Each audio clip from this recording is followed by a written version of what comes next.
Bueno, chicas, ya oficialmente son las 19:29, o sea, vamos a arrancar. Entonces, bienvenidos a esta nueva edición de Elixir Danza Virtual. Estamos con Jimena Andrea Neira.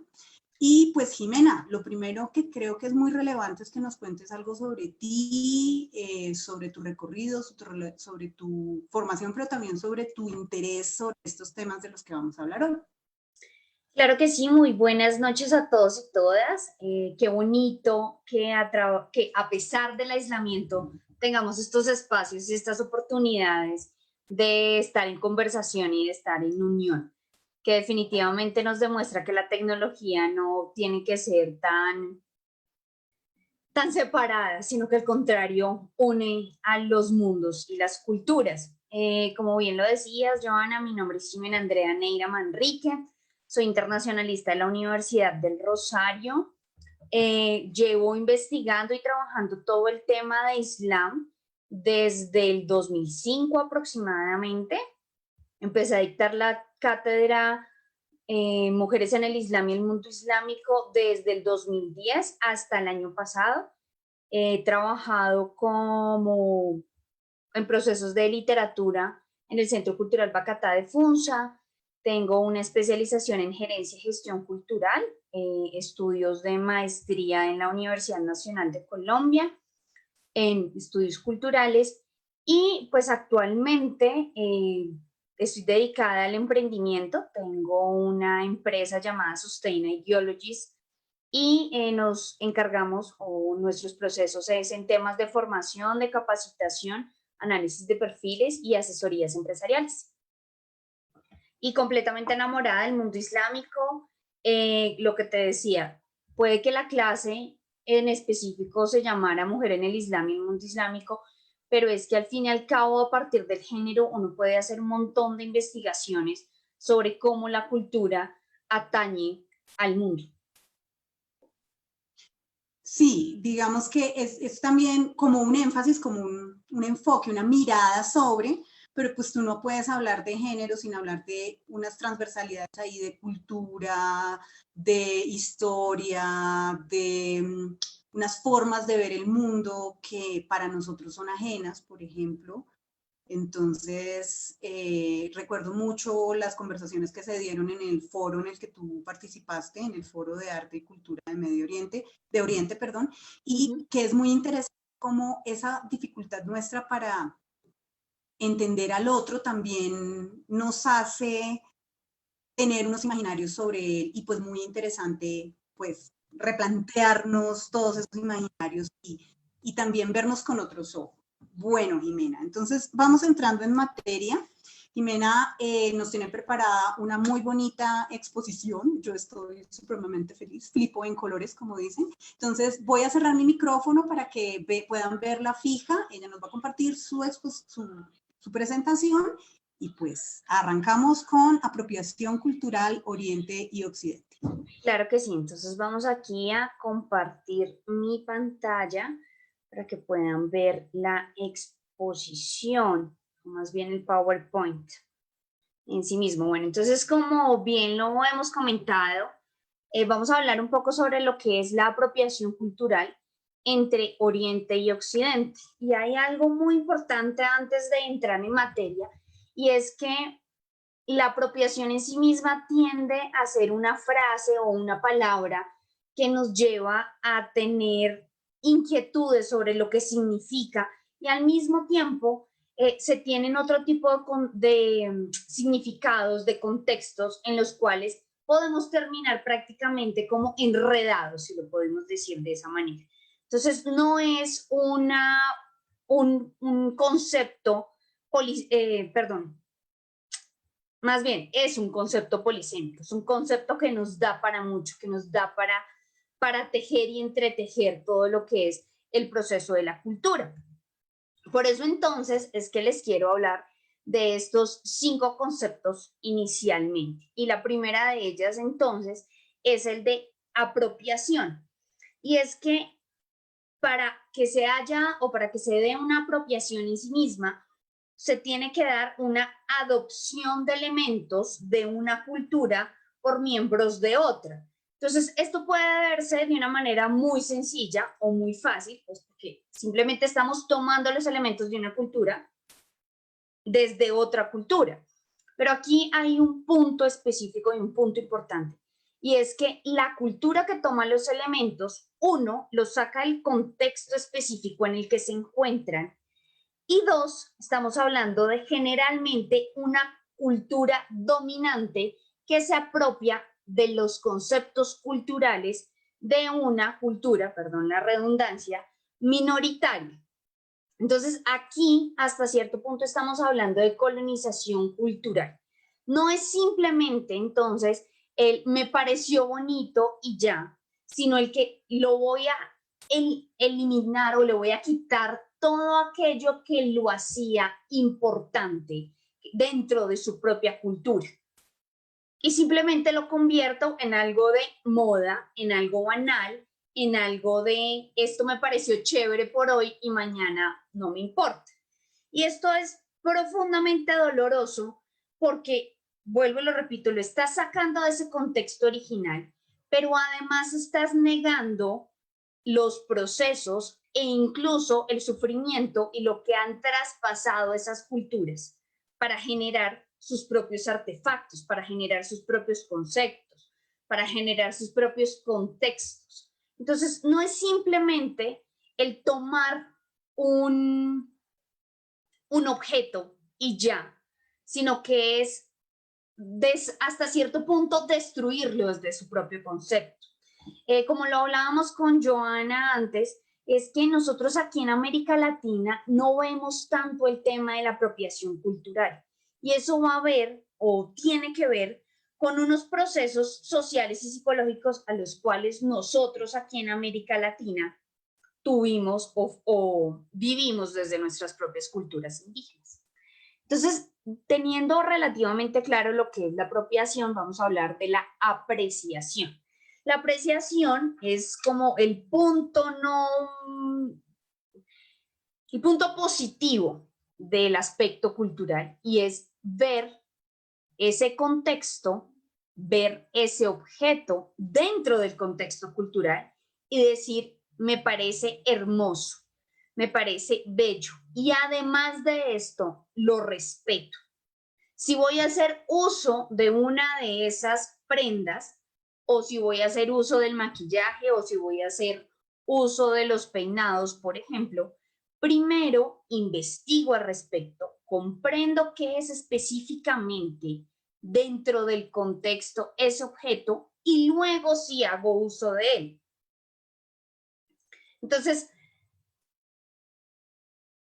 pongámoslo de esta manera, cuando ustedes hacen danzas orientales, ustedes no simplemente se paran y bailan, sino que Joana les hace una explicación de qué significa esa danza dentro del contexto. Ahí tú estás apreciando, porque estás siendo consciente de dónde viene. Si, por ejemplo, nosotros empezamos a utilizar la palabra guaricha, aquí en Colombia se está dando una resignificación, bueno, no resignificación, más bien volvemos al significado original de la palabra, del muisquismo guaricha. Durante muchos años, siglos, nos metieron en la cabeza que guaricha era una mujer fácil, era una mujer grosera y era una mujer que no manejaba esos impulsos sexuales, si lo podemos decir de esa manera. Sin embargo, gracias a todos los procesos que ha hecho, por ejemplo, la Universidad Nacional de Colombia y a los distintos investigadores de la lingüística, nos hemos dado cuenta que se dio un cambio en el significado y que el significado real de la palabra guaricha tiene que ver con la mujer empoderada. Entonces, ya los que tenemos ese conocimiento de guaricha, si en algún momento nos dicen guaricha, ya no decimos, ay, ¿cómo te atreves? Sino que decimos, oye, muchas gracias. Gracias porque lo que me estás diciendo es realmente hermoso. Me estás diciendo que soy una mujer hermosa, que soy una mujer empoderada, que soy una mujer con un montón de capacidades. Pero eso solo se entiende si lo vemos desde y comprendemos también un poco la cultura muisca, la importancia que tenían las mujeres, cómo era el proceso de la cultura, cómo era el tipo de la alimentación, todo ese tipo de cosas. ¿Sí me hago entender? Entonces, por eso es tan importante esa diferenciación entre lo que es la apropiación y la apreciación. Algo muy importante que también se ve en la apropiación es que se van a dar, una mercantilización de los aspectos culturales. Es decir, vamos a hacer todo lo posible para verlo como un simple objeto de transacción económica. Entonces me parece muy bonito el bolso, pues simplemente lo mando a hacer con telas de cualquier lado, posiblemente de China, imitaciones chinas, y las vendo mucho más baratas. Entonces pensemos, por ejemplo, en nuestras artesanías colombianas y en la muy importante chiva, porque para nosotros es muy importante la chiva, demuestra mucho de lo que somos como colombianos.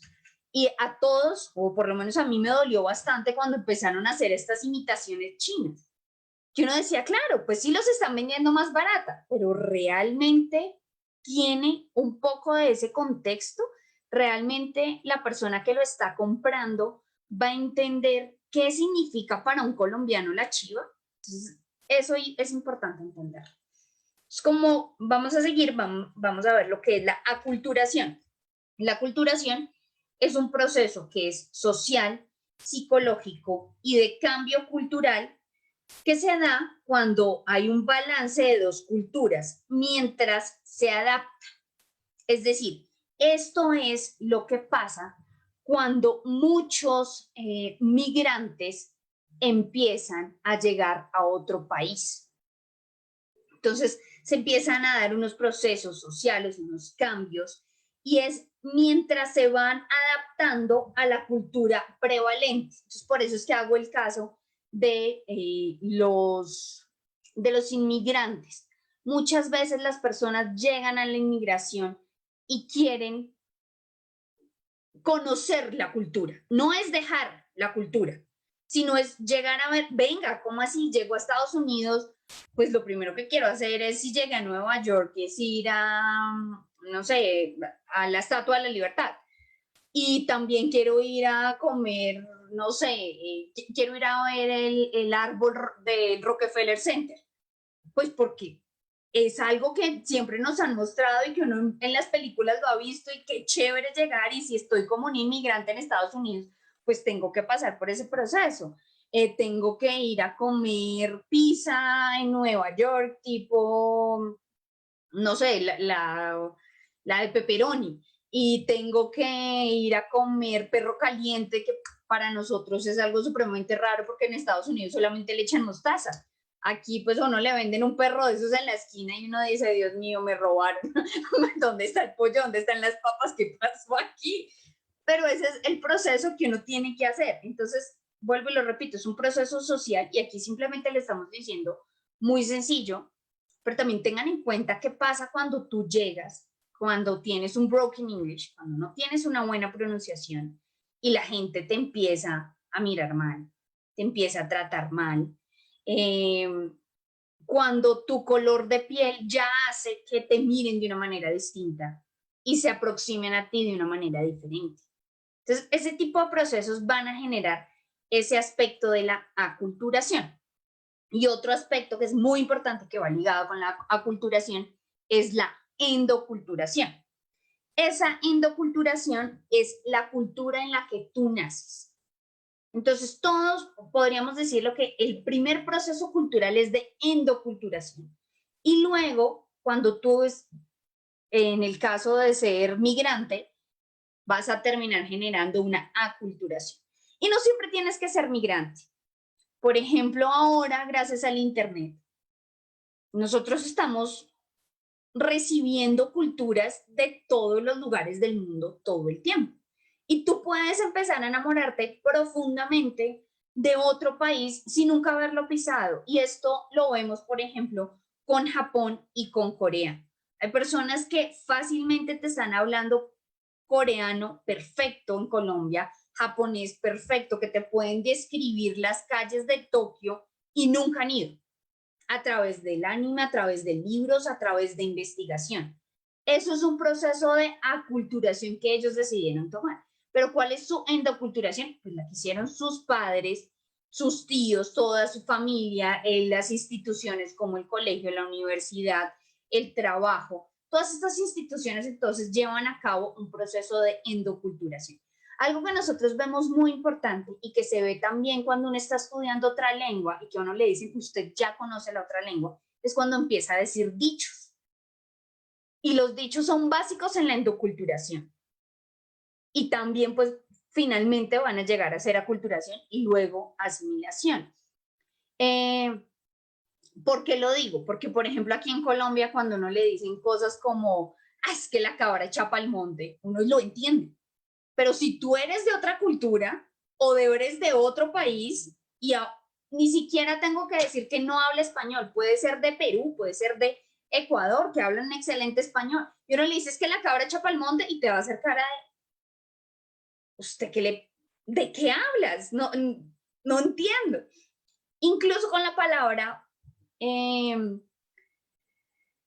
lo lamento, o perdón, yo estaba en Perú y estaba interrumpiendo a un par de personas porque necesitaba hacerles una pregunta. Y le dije, si mal no recuerdo, fue un disculpa. Ah, no, perdón, me perdones, que es lo típico que uno dice aquí. Y se quedaron mirándome con cara muy rara y luego me dijeron que era ese tipo de frases solamente se usan cuando ellos están en dolor, cuando ellos están en tristeza o en sentimiento. Tengo muchas amigas y muchos conocidos, y yo creo que a ustedes también les ha pasado, que van a Argentina y tienen la mala costumbre colombiana de decir me regala. Pues uno está acostumbrado a decir me regala y claramente uno va a pagar porque uno sabe que tiene que pagar y la gente las grita y las regaña. En Chile también les dicen cómo se le ocurre, yo no tengo por qué regalarle nada, ¿qué le pasa? Y ellos son como, no, o sea, yo sí le voy a pagar, no, no le estoy pidiendo que me regale, pero pues ¿cuál fue la palabra que usaste? Me regala. ¿Por qué? Porque nuestra cultura colombiana en esa indoculturación nos hace un fuerte énfasis en el me regala. Y finalmente, la asimilación cultural, que es un proceso de integración en una comunidad mayor. Esta asimilación puede ser buena y puede ser mala. ¿A qué me refiero con que puede ser buena? Pues porque definitivamente cuando tú te asimilas a un lugar te sientes mucho más cómodo, te sientes aceptado y prácticamente ese lugar también te ha aceptado a ti. El problema o el punto negativo de la asimilación, si lo podemos decir de esa manera, es que muchas veces la propia cultura, o sea, ese proceso de endoculturación del que estamos hablando, se ve negado, se elimina completamente. Eso, por ejemplo, pasó en muchos grupos que venían del Medio Oriente a comienzos del siglo XX. Ellos no llegaron con el interés de esta es mi cultura, sino que lo que ellos dijeron fue, una cosa era lo que yo era antes de llegar a Colombia y otra cosa es cuando yo llego a Colombia. Entonces, en el caso, por ejemplo, de la investigación específica del Islam, no se puede hablar durante mucho tiempo de esos primeros pobladores o de esos primeros migrantes de Medio Oriente como poblaciones musulmanas que se mantienen en el tiempo porque ellos no están interesados en ello. Y es muy normal porque al fin y al cabo, bueno, también tenemos que ver nuestra cultura de Colombia a comienzos del siglo XX, no era una cultura abierta y además hay que ser realistas y es que debido a los procesos de europeización y de hispanización, si lo podemos decir de esa manera, que vive América Latina, nosotros somos bastante racistas y Colombia es bastante racista. La gente tiende a negarlo, tendemos a intentar cubrir el sol con un dedo diciendo que nosotros no somos racistas, que para nada, pero somos muy racistas. Entonces, incluso se sabe de documentos de comienzos del siglo XX donde se daban cuotas de migración y se esperaba que llegaran europeos para mejorar la raza, mientras que se limitaba la llegada de otros lugares del mundo. Y esto es algo que yo creo que todos hemos oído, muchas mujeres hemos escuchado la idea ¿de verdad usted se va a casar con ese? ¿Usted está segura? Ese está como muy morenito. Busque más bien un monito de ojos claros porque hay que mejorar la raza. Y eso es algo que viene muy en nuestra cultura y que tiene que ver con esos procesos españoles y con ese cuento del mestizaje, pero el mestizaje apañado, si lo podemos decir de esa manera, donde el mestizaje bueno es el que te veas blanco, cuando en realidad nosotros no somos blancos, pero muchos aquí en América Latina aprovechamos esa tez pálida y que al fin y al cabo nos termina dando un montón de privilegios, seamos conscientes o no de los privilegios que tenemos en América Latina por el color de nuestra piel. Yo recuerdo que en Perú, cuando estaba en Lima, decidí ir a ver las catacumbas y el taxista me dijo, señorita, la van a robar. Y yo hice cara de, ok, tengo mucha cara de turista, tiene razón. Pues eso pasa aquí en Colombia. Si nosotros vamos a Cartagena y hablamos con acento rolo, fijo un helado que costaba 2.000 pesos, te lo van a cobrar por el triple. Entonces yo dije, bueno, normal, me van a ver la cara de turista. Y me dijo, no, lo que pasa es que usted se ve blanca. Y aquí las personas blancas son las que tienen plata. Entonces la van a robar por eso. Y yo decía, miércoles, sí, también pasa. Recuerdo que hace un par de años, también sin salirme del tema, salió una noticia de un muchacho llamado Brian en un Transmilenio y estaban haciendo la noticia sobre cómo este chico Brian tenía miedo de estar en el Transmilenio por los robos. Y Brian es una persona que es mestiza, que tiene rasgos de los que nosotros podríamos decir de condición humilde, si lo puedo decir de esa manera, sin que suene profundamente clasista. Pues durante esa época empezó a salir un meme que decía, si a Brian Yesid le da miedo andar en Transmilenio, imagínese lo que me da miedo a mí. Y es un acto inmediatamente pensando, el muchacho por su tono de piel y por su nombre es un ladrón. Y aquí en Colombia tenemos muchísimo esa idea de el Brian es el ladrón. Cuando en realidad si hacemos un análisis, la idea de clase media es, le voy a poner un nombre que suene extranjero porque yo quiero que él vaya al exterior, yo quiero que él se supere. Entonces, es muy triste ese tipo de manejos.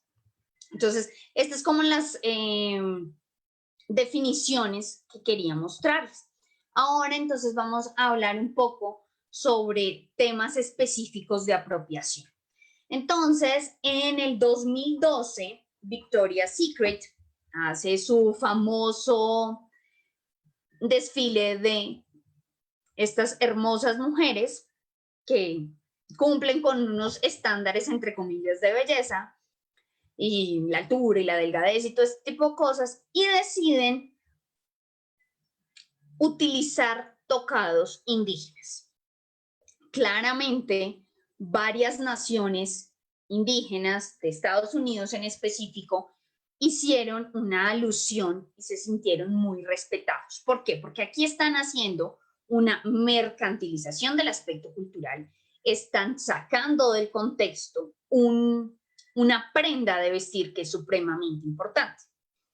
Para la tribu Lakota, cuando ellos utilizan este tocado de plumas, es una muestra para hombres principalmente que han tenido un fuerte, o sea, que son muy importantes dentro de su comunidad porque son líderes de la comunidad y que incluso lo pueden comparar o se compara de esa manera con generales de alta estrella. Puedes ir hasta cierto punto que cada una de las plumas indica un rango en específico. Entonces, el hecho de que una mujer blanca, occidental, desde el privilegio, porque estoy segura que a pesar de que esta mujer de Victoria's Secret, esta modelo, haya tenido algún tipo de incomodidades mientras crecía, haya sentido en algún momento que la menospreciaban. Es muy distinto el camino de una mujer blanca en Estados Unidos con con los aspectos fisiológicos que tiene una modelo de Victoria's Secret a una persona indígena en Estados Unidos, teniendo en cuenta la cantidad de racismo que hay en Estados Unidos y los procesos, además, en los cuales han terminado excluyendo a los indígenas, como el tema de las reservas indígenas. O sea, todos sabemos que el territorio era de ellos y los terminaron dejando o metiendo en espacios que ni siquiera son de épocas de ellos. Me refiero a que en la antigüedad fueran de ese territorio en específico, y además de eso, muchas veces el territorio tampoco es cultivable. Entonces, definitivamente estamos hablando de un momento en el que una mujer y una industria de la moda, como es Victoria's Secret, porque no estamos hablando de la pequeña emprendedora de la esquina, estamos hablando de una industria de miles de millones de dólares anuales, decide tomar un objeto cultural muy importante para una tribu indígena y simplemente banalizarla porque nos parece que podría ir con este tipo de ropa interior. Entonces, esto es una falta de respeto de toda forma posible. Entonces, este es algo que se ha visto mucho, que es un tema muy tocado. El siguiente tema que les quería traer y que también se ha hablado mucho ha sido de las prendas originales creadas por distintas artesanas, principalmente artesanas mexicanas, de distintas comunidades, Chiapas, Oaxaca, Hidalgo, y que terminan entonces en la mano de las grandes diseñadoras, y digo diseñadoras entre comillas, porque pues al fin y al cabo, una cosa es inspirarse en y otra cosa es copiarse. Y como ustedes pueden ver en estas imágenes, no hay una inspiración, hay una copia exacta. Además, terminan vendiendo el producto. Uno, sin reconocer derechos de autor. Dos, sin dar ningún tipo de regalías. Y tres, por precios profundamente exorbitantes. Entonces, aquí hay una falta de respeto, primero para estas empresarias. O sea, si lo dividimos en este momento, vamos a hablar, estas empresarias están siendo abusadas, porque ellas crean el producto, una europea llega, lo ve, le parece muy bonito, lo copia, se lo lleva y empieza a venderlo como pan caliente, como nosotros decimos aquí popularmente. Pero además es que todos estos imágenes que se tienen, todas las prendas, vienen desde un contexto cultural. Cada uno de esos aspectos muestra algo de cómo es su entorno. Entonces, no solamente es un dibujito que le pareció, sino que está haciendo en su prenda una alusión al sol, una alusión a las flores, una alusión, por ejemplo, a lo que es la mata del agave, que es tan importante para la cultura mexicana. Todo ese tipo de procesos está plasmado dentro de una prenda, y más una prenda indígena. Yo creo que si todos hemos ido alguna vez a la Sierra Nevada de Santa Marta, hemos visto y también si hemos ido a Riohacha, hemos visto ay, se me olvidó el nombre, las mochilas guayú. Cada mochila guayú es distinta. Tienen unos sentidos en específico y demuestran un aspecto distinto. El pensamiento que tiene que tener y que tiene que llevar a cabo la persona que crea el diseño no es simplemente porque sí. Y por eso es que cuando alguien termina comprándolas en 10,000 pesos y revendiéndolas a 12,000, porque yo no puedo comprar pan para vender pan, es una falta de respeto. Es un abuso para estas mujeres indígenas. sobre todo porque muchas veces son ellas las que terminan manteniendo a la familia a punta de vender las mochilas. Entonces, no solamente podemos decir, es que se ve muy bonita la mochila, está muy elegante, qué chévere llevármela, sino también pare un momento y tenga en cuenta qué es lo que usted está comprando y qué es lo que usted está entendiendo como producto cultural. Entonces, este tema ha sido también muy importante. Y finalmente, el kifiyé. Bueno, esta es una prenda muy importante para la cultura palestina, es profundamente importante. Tiene también unas especificaciones. Está en ella plasmado el tema del mar, el tema de las redes para pescar y el tema de los olivos. Y llega en el 2017 Topshop para Coachella de esa época y decide que como Coachella se hace en primavera, verano y la gente quiere tener ropa casual y chévere y muy suave, entonces deciden hacer este jumper que ustedes están viendo ahí para que la gente pueda llevarlo porque les pareció muy bonito el estilo de la tela. Y sí, es una tela, yo no lo voy a negar, es una tela hermosa, a mí me parece preciosa esa tela.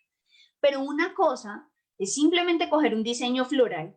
Yo creo que cualquiera que ha ido, por ejemplo, aquí en Bogotá a la alquería, ha visto montones y miles de diseños florales en las telas tan maravillosas que hay en la alquería. Y otra cosa es tomar un símbolo de resistencia, como es el kefiyé, que es un símbolo de resistencia palestino, en el que estas personas están luchando y que todo el tiempo están diciendo, la tierra es de Palestina. Nosotros tenemos derecho a volver a nuestra tierra. Nosotros tenemos derecho a un Estado. Entonces, vuelvo y lo repito, no es lo mismo escoger simplemente entre una camisa azul clarito y una camisa azul oscuro, a escoger un tipo de este tela, o como lo veíamos antes, de las telas de las indígenas mexicanas, porque aquí estamos haciendo definitivamente una apropiación cultural. Estamos simplemente por diversión, y aquí en Coachella sí que lo vemos, por diversión simplificando e ignorando la cultura de los autores. Y esto también entonces va a pasar y pasó con el actual primer ministro de Canadá, Justin Trudeau, el cual decidió irse. Bueno, hicieron una fiesta. Joana, ¿sí te has enterado del tema? ¿Qué estás haciendo, caras? Hicieron una fiesta hace ya un par de años sobre las 1001 noches y este hombre decide ir disfrazado de hombre árabe, pero además de eso se pintó la cara de negro. Esto fue terrible porque tomamos simplemente la cultura de una persona, la sacamos del contexto, eliminamos todo lo que significa para la persona ese contexto y la convertimos en un proceso de diversión. Y nosotros estamos en Colombia, un país donde los distintos lugares, donde las distintas personas de otros lugares del mundo nos ven como, y disculparán la palabra, prostitutas o narcotraficantes. Entonces, qué bonito que en Halloween se disfrace una mujer de la prostituta colombiana y el tipo del narcotraficante colombiano. Porque a eso es que terminan reduciendo a la sensación o a nuestra cultura colombiana. Terminan reduciendo al árabe en su complejidad a simplemente el terrorista. Terminan reduciendo al mexicano a el concepto de Pancho Villa con su gran sombrero. Entonces, terminan reduciendo al indígena a esta imagen que nosotros tenemos, a esa idea de diversión y luego dicen, pero ¿por qué te lo tomas tan a pecho? ¿Cuál es el problema? Es simplemente un ratico. Nos disfrutamos el ratico y ya. Bueno, resulta que no. Resulta que cuando tú estás desde el privilegio, desde la cultura dominante, entonces es un ratico y te lo gozaste. Pero ¿qué pasa cuando estás del otro lado? Cuando estás en el proceso de cultura dominada. Cuando toda tu cultura simplemente la están escogiendo en lo que a ellos les sirve y en lo que no les sirve los dejan atrás. Porque una cosa, y yo creo que estoy pues casi segura de esto, una cosa es que alguien se disfrace de Juan Valdés y otra cosa muy distinta es que se disfrace de Pablo Escobar. Y yo recuerdo que cuando salió El Capo, un montón de gente empezó a andar con la infame agendita, con el cuento de, dígame cuál es el nombre. Y eso creo, bueno, claro, muchos colombianos lo hacían, pero creo que a muchos otros nos dolió en el alma porque decíamos, ¿cuándo vamos a superar esto? Y eso también es entonces ese proceso de apropiación cultural, un marketing, porque obviamente cuando hicieron todas estas novelas no ganaron, o sea, no fue gratis, ganaron bastante dinero cuando hicieron este proceso. Entonces, aquí también para cerrar un poco, quiero hablar del tema del orientalismo. Y es que el orientalismo, como lo trabaja Edward Said, palestino, nos dice que son conceptos que desde Occidente se ejercen, se imaginan, se piensan y se recrean hacia el Oriente a través de un concepto que prácticamente es el otro. Entonces de aquí viene la otra edad. Y generamos entonces desde Occidente, y bueno, ese generamos desde Occidente es entre comillas porque Colombia y nuestra América Latina no es tan Occidente en realidad. Esa es una charla para otro momento. Pero entonces vemos cómo Occidente imagina Oriente y lo imagina a través de unos conceptos de el harem, que es reducido, a pesar de que el harem es un concepto bien complejo, bien rico, muy interesante, de cómo se vive, cómo se ve, de cómo es, por ejemplo, en el Imperio Otomano, todo el concepto del harem, lo terminan simplemente arrancando el contexto y lo meten en su imaginario erotizado para convertirlo en un aspecto único y exclusivamente de las cónyuges y de las miles de amantes a las cuales tenía acceso el sultán. Y esto no es real. Entonces, prácticamente desde finales del siglo XVII y todo el XVIII, estamos ya con un concepto de apropiación cultural, de lo que nos imaginamos que es esa cultura. Y empezamos entonces a juzgar y a crear frases sobre lo que es el Medio Oriente. Y esto es algo que siempre decía en mi clase y es algo que a toda persona que le puedo hablar sobre el tema de la representación y el orientalismo, le digo, póngase las gafas críticas y vea a Aladín. Por un lado, discúlpeme porque le voy a destruir su infancia, porque creo que todos lo recordamos con mucho amor, la idea de Aladín y Jazmín y el amor y todo ese tipo de cosas. Pero póngase las gafas y véalo desde ese proceso de cómo ven realmente, cómo se ve desde esa industria cultural que es Disney. Es una de las industrias culturales más importantes del mundo, si no es que es la más importante. Cómo nos hablan de Medio Oriente, cómo nos hacen acercarnos, cómo nos acercan a Medio Oriente. Entonces, bueno, espero que les haya gustado mucho. Voy a, cualquier cosa, tienen ahí mi correo, jimena@sustainaideologies.com. También los invito a que entren a nuestra página web, www.sustainaideologies.com, y pues quiero abrir este espacio para las preguntas.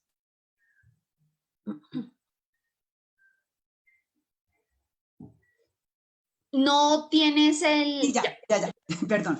Estuvo muy interesante, Jimena. Creo que es un resumen bien consolidado acerca de todo este concepto que implica una colonización muy importante, o sea, que implica también, pues, cómo estamos nosotros colonizados, cómo nuestra visión del mundo está colonizada, que es una cosa que muchos no somos conscientes. Por aquí Liliana Jaimes dice, oh, mi infancia. Chanti nos dice, por favor, no me destruyas la canción de Un Mundo Ideal. No, no. Bueno, bueno, la de Un Mundo Ideal no es tan terrible, pero si le pones atención a la primera canción, o sea, con la que abre, y eso que de hecho en Estados Unidos hubo una situación bien complicada y la Liga Americana, Arabo-Americana, logró que cambiaran la letra, porque inicialmente hablaba sobre cómo cortaban la mano, cómo cortaban la oreja y de todo. Entonces, eso a nosotros no nos llegó en América Latina, pero la letra original sí fue así y muchos hicieron ese punto de, venga, parémosla porque nos tenemos que respetar. Bueno, varias cositas.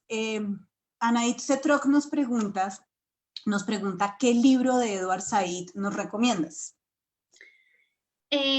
Definitivamente Orientalismo, de 1978. O sea, para cualquier persona que quiera acercarse a estudios de Medio Oriente, es como el primer libro que uno debería leer.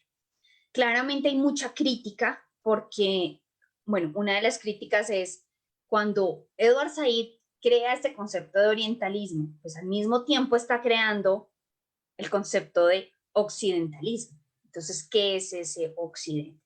Pero definitivamente es un texto muy interesante. Otro también que me parece maravilloso se llama Develando el Islam.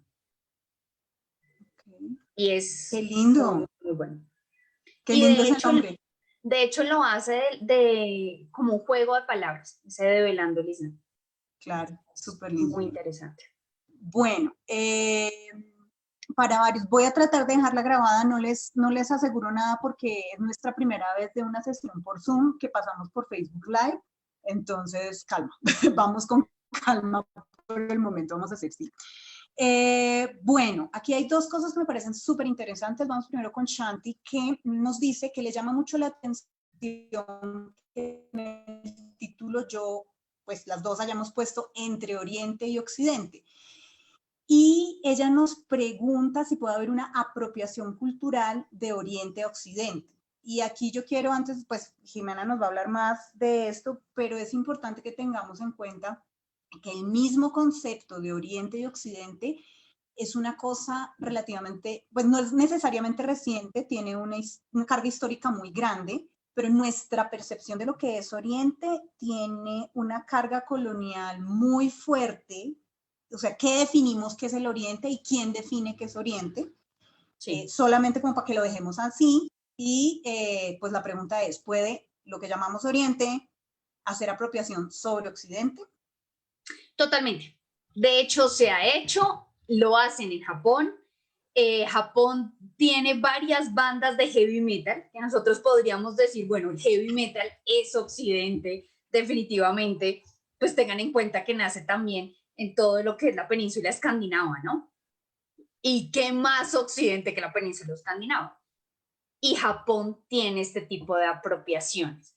Entonces tú ves, hay una, por ejemplo, que se llama Baby Metal, si mal no recuerdo, y son unas mujeres japonesas que se visten muy al estilo Lolita y tocan y cantan heavy metal. Entonces, ese podría ser como un ejemplo de apropiación cultural. Aunque claro, está en esa delgada línea entre una apropiación cultural o una apreciación cultural. Y esto se puede ver a partir de una autora india que se llama Zoya Patel. Y ella nos dice, al final la intención es lo que cuenta. Claro. ¿Cuál es o de dónde viene tu interés? ¿Tu interés es simplemente porque lo viste bonito, porque te pareció chévere y te lo pusiste en la cabeza y ya, y 2 días después lo vas a botar a la basura? ¿O es algo que realmente te resuena en tu corazón? Por eso les decía, tal vez este ejemplo del heavy metal lleve a ser más apreciación que apropiación. Y pues también pensando desde el concepto, que uno de los requerimientos es la cultura dominante. Entonces, ¿cómo es la relación de poder entre las dos culturas? ¿Sí? Entonces, yo recuerdo que en uno de los muchos videos que he visto en YouTube acerca de la apropiación, mostraron una película precisamente con Shah Rukh Khan, lo pronuncié mal, el gran actor indio que baila súper chévere, y hacen una película que fue grabada en Canadá, en la que muestran cómo ven ellos Estados Unidos, y entonces muestran a los chicos haciendo rap, y entonces su versión de Estados Unidos. Entonces, en ese sentido, hay una apreciación y también un poco de burla, porque no lo hacen tan inocentemente, ¿sí? Claro.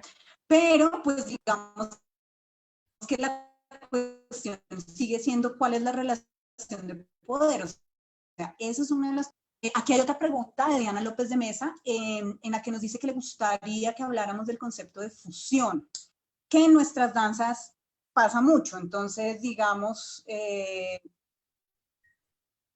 aquí hacemos, por ejemplo, flamenco árabe o árabe flamenco, o hacemos fusiones de reggaetón árabe. Bueno, esas son las que yo conozco y hay de todo. Yo quiero poner, y esto es muy denso, lo que pasó hace poco, yo no creo que tú lo sepas, Jimena, hace poco en Estados Unidos hubo una gran discusión acerca de un estilo de danza que se llamaba tribal, que como ya lo hemos estado hablando, para América las tribus son los pueblos originarios. Entonces es o los apaches, o bueno, tienen los otros nombres, los desconozco todos, los cherokee, me sé esos dos, ya. Pero digamos que esos son los pueblos originarios y sus tribus. Entonces, cuando ellas hablaban de tribal, pues estaban como pasando por encima de eso. Igual ese concepto tiene como 30 años, entonces también es muy viejo. Y hicieron dos transformaciones, algo que se llamaba American Tribal Style, y lo renombraron con el nombre del grupo que lo hacía, como Fat Chance Belly Dance Style o Format, porque básicamente era una manera de quitar la palabra tribal, que sí, ellas querían ser una tribu y todo eso, pero pues ellas estaban en un contexto donde los pueblos originarios están diciendo, oye, respeta. Y digamos que la otra cosa que pasa específicamente con este, que yo lo admiro mucho, me gusta mucho lo que la persona que hizo esta fusión lo hizo, porque lo hizo muy bonito, es que ellos cogen elementos de danzas de Medio Oriente, danzas del norte de África, danzas inclusive de India y Rajastán, y flamenco, porque ella lo dice así, y lo fusionan, lo mezclan, meten cosas. A nivel visual es maravilloso, pero es un mashup, o sea, eso es un montón de cosas juntas por una persona que decide hacerlo. Entonces, esos son el tipo de cosas de fusión. ¿Y tú qué piensas, Jimena? Bueno, hay un autor que se llama Gray Tate y él decía, al final lo importante es que sea un intercambio justo, de gana-gana, y que además de esto se tenga en cuenta al otro sobre el cual ya dejaría de ser apropiación y se convertiría en apreciación. ¿A qué me refiero? A que no es lo mismo cuando yo simplemente, como Kim Kardashian, decido crear un estilo de ropa, llamarle kimono, y luego intentarlo registrar a nivel internacional, registrar la marca. Y otra cosa muy distinta es como yo, como diseñadora, me voy, trabajo con las distintas personas de la comunidad que trabaja todavía de una forma respetuosa con sus procesos antiguos, autóctonos, y empiezo a inspirarme y empiezo a tener un proceso de usted me enseña, yo le enseño. Y cuando saco mi creación, sea la que sea, una pintura, ropa o la danza, digo, me inspiré en ellos y además siempre les voy a dar las gracias a ellos. Claro, es un proceso que va con marca Jimena Neira, pero sin ellos, sea quien sea ese ellos, no podría existir. Y ahí es cuando uno empieza a generar procesos respetuosos. de acercamiento cultural, de intercambio cultural, de incluso de fusión. Y aquí nosotros en América Latina tenemos muchísimas cosas y de hecho, por ejemplo, el sushi actual nace de eso, de unas fusiones, de unos cambios y de unos intercambios culturales que no incomodan al japonés y que no incomodan al estadounidense, porque pues el sushi actual nace en Estados Unidos, pero que fue un gana-gana. Y aquí vemos la fusión. Por ejemplo, cuando la comida china que nosotros comemos aquí en Colombia, de China no tiene nada. Pero para los chinos de China no tienen ningún problema en ese concepto, porque al fin y al cabo fue un proceso de creación.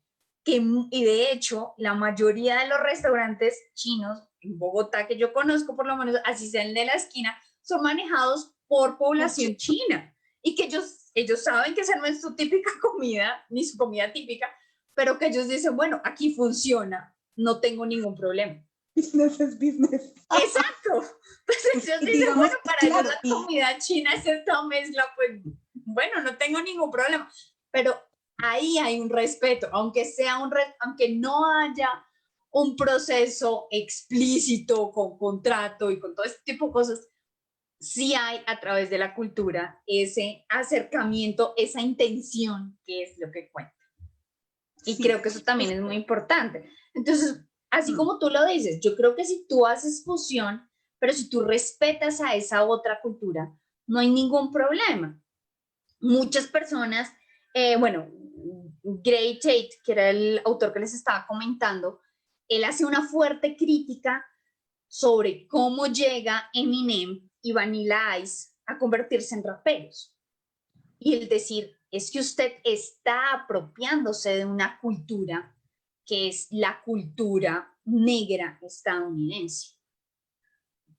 Y él dice algo que es muy importante y es, pero Eminem tenía el respaldo de alguien y de alguien de la comunidad. Y ese alguien era Dr. Dre. Entonces, eso también da bueno, es que sí tengo a alguien que me ha enseñado de esta cultura, que comprende la cultura y de la cual puedo entrar a la cultura. Eso también es importante. Claro, ahí, por ejemplo, también es una cosa que está diciendo aquí Shanti sobre la fusión y es, no se preocupen, un paréntesis acá, no se preocupen que ahorita Jimena me manda los datos de los autores y de los libros que hemos estado hablando y los dejamos colgados en alguna parte. Porque lo que les digo, es posible que este video ni siquiera quede en Facebook, que no sé, o sea, rogamos a Dios que sí, pero no sabemos. Pero la cuestión, chicas, es, más allá de eso, cerrando el paréntesis, digamos que una cuestión es cómo haces fusión. Entonces, una fusión puede ser que sí, tomaste clases de samba, entonces por lo menos te estás empapando de la cultura. Exacto. Pero, pues digamos que también en la medida en que seas mucho más, en la medida en que investigues más a profundidad, en la medida en que te tomes el tiempo de no solamente estudiarte los primeros 4 pasos, ni 5 pasos, sino que te empieces a meter en la cultura, entonces no es una fusión de un paso al lado del otro sin ningún contexto, sino que también vas a comprender cosas de la música, cosas de cómo funciona el cuerpo, cosas del vestuario, cosas de la historia, digamos que hay un montón de niveles ahí. Yo, por ejemplo, admiro mucho la cultura del flamenco, del flamenco solo sé que es lindo, y un par de palos y nada más, pero yo sé que es muy profunda y admiro mucho esa danza, entonces yo sé que no es solamente hacer pasitos de sevillana y un par de manitas acá, porque sí, hay todo el mundo debajo, el cante hondo que significa, o sea, hay un montón de cosas ahí, que no es solamente mover las manos y hacer 2 taconeos que ni siquiera saben el ritmo. Entonces, en ese sentido, es una cuestión de apropiación. Ahí el problema que yo personalmente le veo en algunas de las fusiones, sobre todo que se han hecho sobre lo que llamamos belly dance, es que son hechas por estadounidenses y mezclan cosas al azar totalmente distintas a su cultura, muy mercantilizadas. Entonces decidieron hacer Bellinesian, que es básicamente no hacen danza de la Polinesia, ni Ajá. siquiera en un lugar específico, porque la Polinesia es gigante, Sí.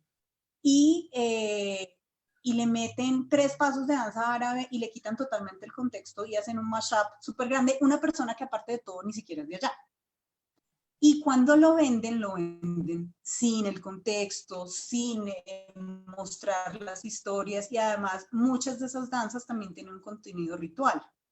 Entonces es como, le quitas eso y lo vendes. Entonces también la cuestión es quién nos dice que se puede hacer fusión, porque personalmente en la danza oriental, en lo que nosotros aquí conocemos como danza árabe, danza del vientre, pues eso nos viene de Estados Unidos y tenemos que ser conscientes que esa visión entonces está colonizada. Y pues, Yo creo ¿qué que en hacemos? este momento es imposible decir que no es colonizado. Sí, pero digamos que a mí lo que me llama la atención es que no lo sepamos. Pero mira, ahorita que tú estabas Que hablando de entonces eso, nuestras tendencias las tomamos directo.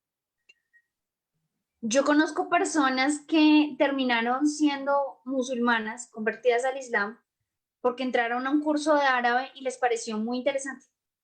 Y empezaron a aprender y aprender y aprender y aprender de la cultura y empezaron a darse cuenta que el Islam está completamente ligado a todo el aspecto cultural y dijeron, me enamoré de esto y esto es lo mío y siento el llamado de Dios en mi corazón y me voy a volver musulmán. Conozco mujeres que empezaron bailando danza árabe y les pasó exactamente lo mismo. Dijeron, el Islam es mi camino.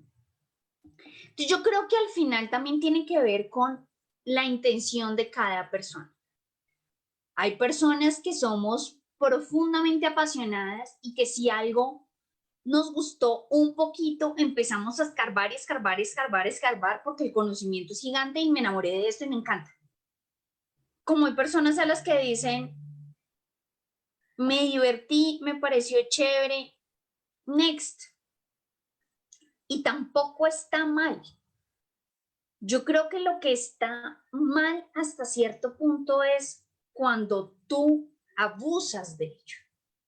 Cuando empiezas a hacer esa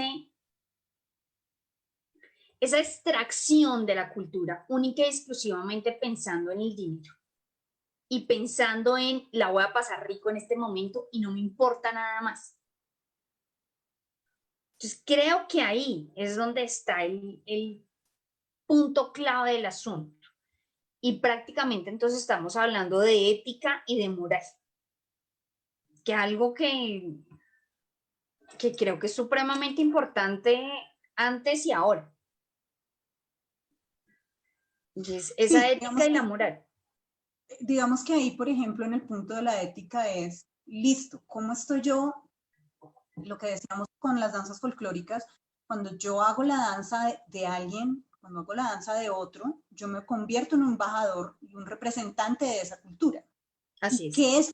qué estoy representando de esa cultura? ¿Cómo estoy mostrando esa cultura o cómo estoy presentando ante los otros esa cultura? O sea, ¿qué estoy diciendo de ellos? ¿Qué narrativa le estoy transmitiendo al otro? Porque si yo vendo, por ejemplo, que pasa mucho en general en la danza árabe específicamente, pero pasa en todas, pues la cuestión de que o la mujer en Medio Oriente es una mujer totalmente reprimida, o que la Horror. mujer en Medio Oriente es una mujer sensual y atractiva porque es que detrás del velo y el harem. Entonces tengo esos dos opolos y yo como logro contar una narrativa de una cultura diferente con unos valores que a la larga no son tan distintos a los nuestros, sobre todo en Latinoamérica, cómo realmente tiendo esos lazos para poder comprender al otro desde otra mirada y cómo hago para representarlo bien. Entonces digamos que la cuestión es, ¿puedo permitirme eso dentro de la fusión o solamente de nuevo es porque a mí me gustó y se acabó? Que eso también pasa muchas veces en danza contemporánea. A mí me gustó esto y lo fui metiendo y ni siquiera saben esa música que dice, ni de dónde es, ni qué significa, porque pueden estar tomando cantos sagrados, las llamadas del ulema, y no, porque es que a mí me gustó. Entonces también hay una cuestión mucho más importante ahí, creo yo. Sí. Me Sí, llama mucho no puedo decir nada porque es que es completamente cierto. Tiene que ver con cómo nosotros nos aproximamos a las cosas.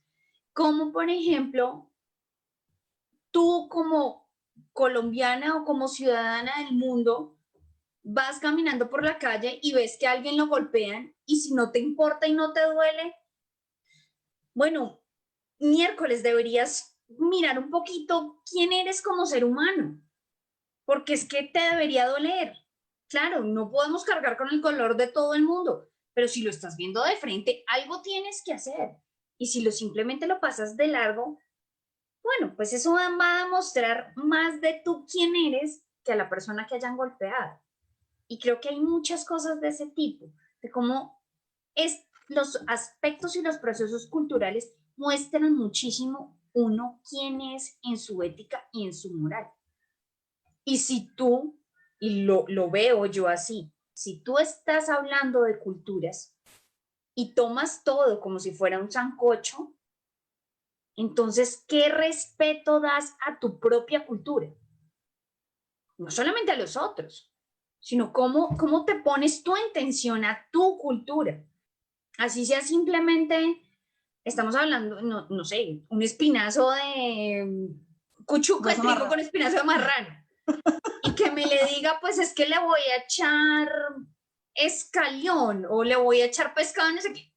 Oiga, me respeta la sopa, o sea, ¿qué le pasa? Mi sopita es mi sopita, respétemela.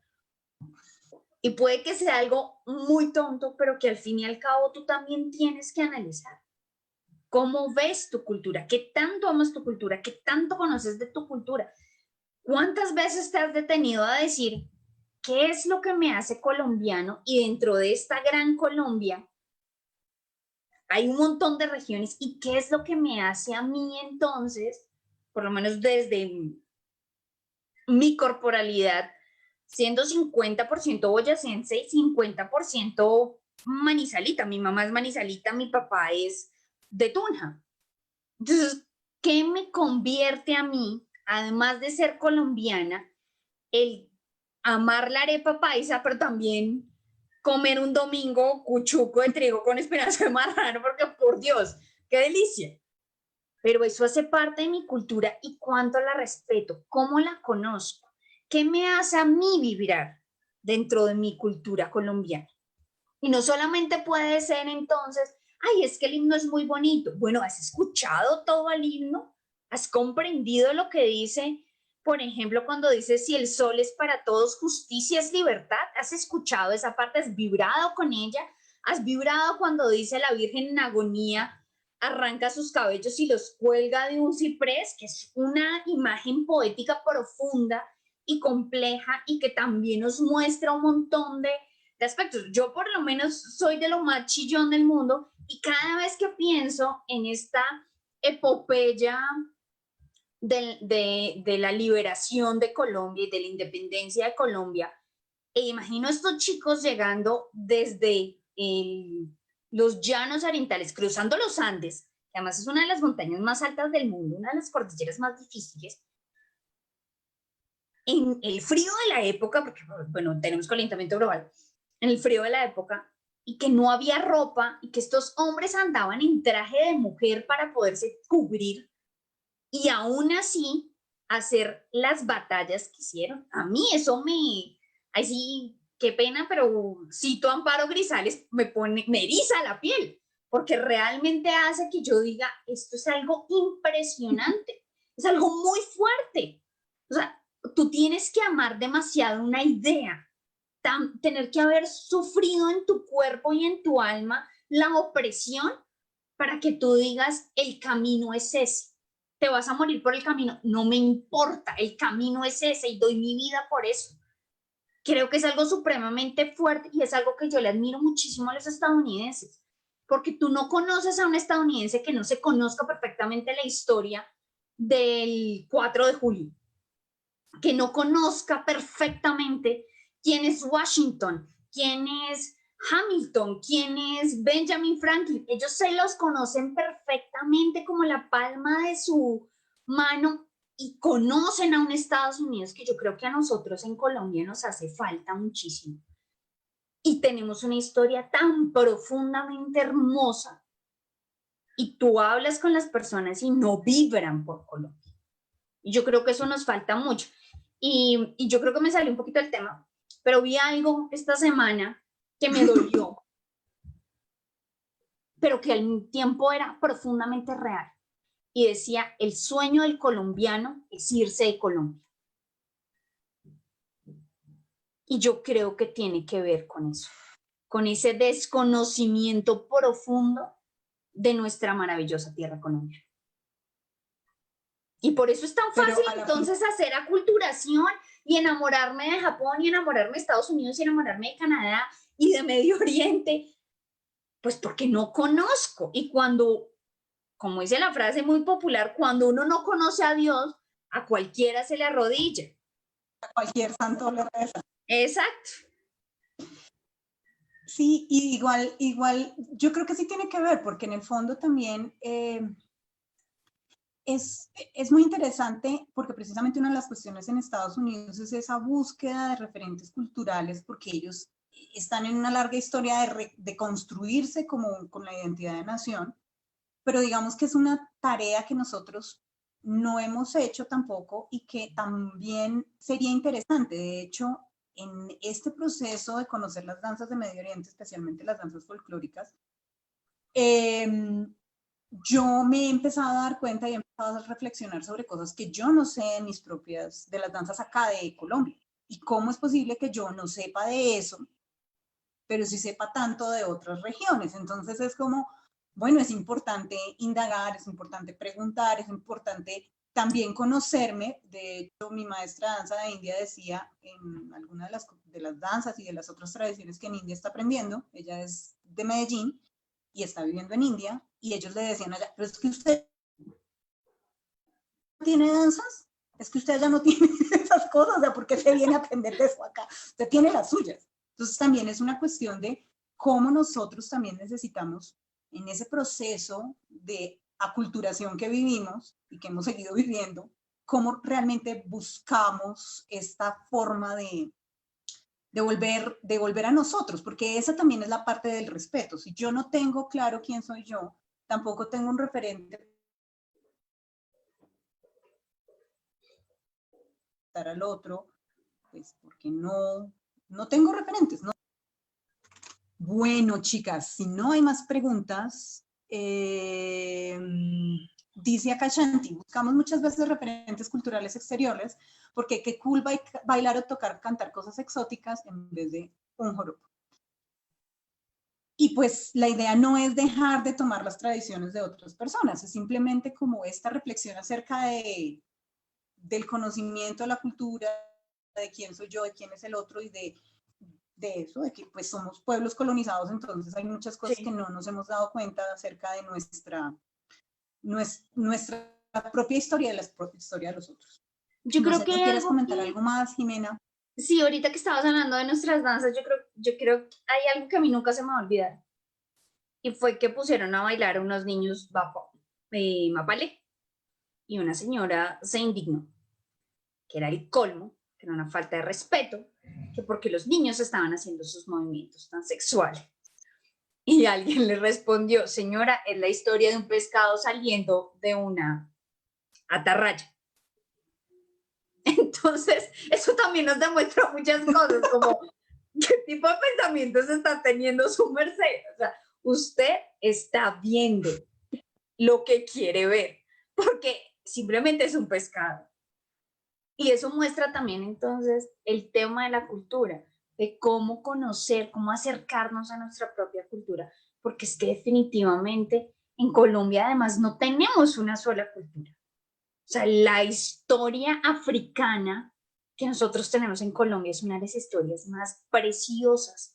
Las historias indígenas que tenemos, porque además somos uno de los pueblos más diversos, y lo dice y lo repite y lo reitera 50,000 veces nuestra Constitución. Pero lo que pasa es que nos falta. Yo creo que es eso. Pero bueno, lo importante de ese nos falta es darnos cuenta que nos falta y empezar a decir, pues pongámonos las pilas, hagamos algo con respecto a eso. No solamente es decir, pues me falta. Totalmente, totalmente. Y aquí Chanti nos dice que es muy lindo, precisamente, es muy lindo que empecemos hablando de apropiación cultural y terminemos hablando sobre nuestra identidad, que es importante, y también pues ser conscientes de que en este mundo globalizado, pues ya las diferencias y las cosas, y más en la virtualidad, esto se está diluyendo. Sí. Y la construcción de identidad pasa también por enfrentarnos a ese nuevo proceso de aculturación que ya ahora es global. Totalmente. Es una cosa bien compleja. Bueno, entonces, creo, chicas, que estuvo muy interesante esta charla. Le agradezco profundamente a Andrea. Estuvo, o sea, si le hubiera dicho que quería de que habláramos, no hubiera salido tan bien. Y pues vamos a seguir, creo, hay varias personas, bueno, Chanti lo dijo, pero cuando tú lo dijiste, claro, hay un tema súper interesante aquí, que es la mujer y el Islam, que es un tema que nos atraviesa mucho a las bailarinas de danza oriental, pero que, por ejemplo, también afecta, por ejemplo, muchas de las danzas de India también. Bueno, es un panorama ahí más largo y, por ejemplo, pues podría ser interesante hablar más adelante de eso. Y pues, digamos que vamos a tratar de dejar el video, yo les juro que voy a tratar de dejar el video colgado en Facebook, vamos a ver si me lo deja hacer. Y pues la idea, chicas, es que este espacio de Elixir Danza Virtual es precisamente para construir conocimiento, para difundir información que nos permita mejorar nuestra apreciación de las culturas y de nuestra propia cultura.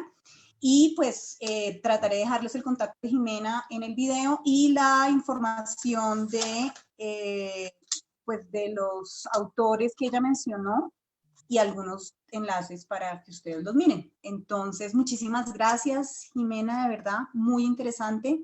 Y pues a todos, muchas gracias. Espero. Muchísimas gracias a ti, Joana, por la invitación. De verdad que sí, lo disfruté muchísimo. Muchas gracias a todos los que estuvieron en el live. Es mi primer live, estaba asustada, tengo que admitir. Pero nada, fue un placer definitivamente hablar sobre algo que lo apasiona a uno, que lo hace vibrar, siempre va a ser un momento incluso casi religioso, un placer completamente.